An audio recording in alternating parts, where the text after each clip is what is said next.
Ne aprovojmë propozimin e grupit Korçës, që parashtroi shoku Enver Hoxha. Themelojmë Partinë Komuniste të Shqipërisë. Çdo diskutim dhe çdo konkluzion tani të bëhet me parti të formuar.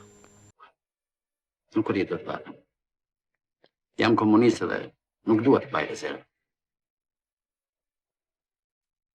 Kam një merak të madh.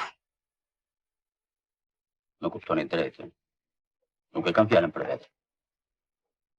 Por se si më duket.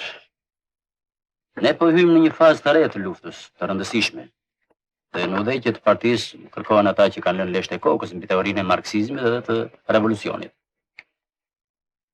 Ti kujtim je i përgatitur dhe unë nuk kam ndonjë objeksion. Kam dëgjuar këto gjëra nga xhepi dhe qorri. Nuk ka rëndësi nga e ke dëgjuar ti. Ka rëndësi, se këto pikpamje na sjellin përçarjen. Nuk është përçarje, të thuash të vërtetë.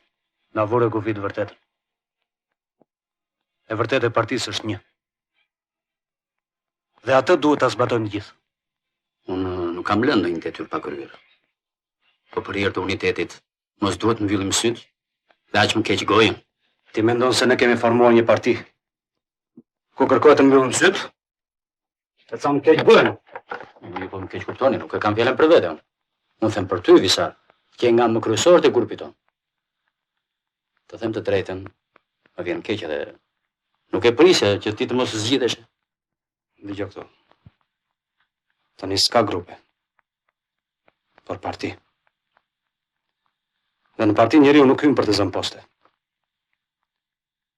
Sa për mua, deri më i madh është që jam komunist. Dhe ti që më nje, duhet ta dish këtë.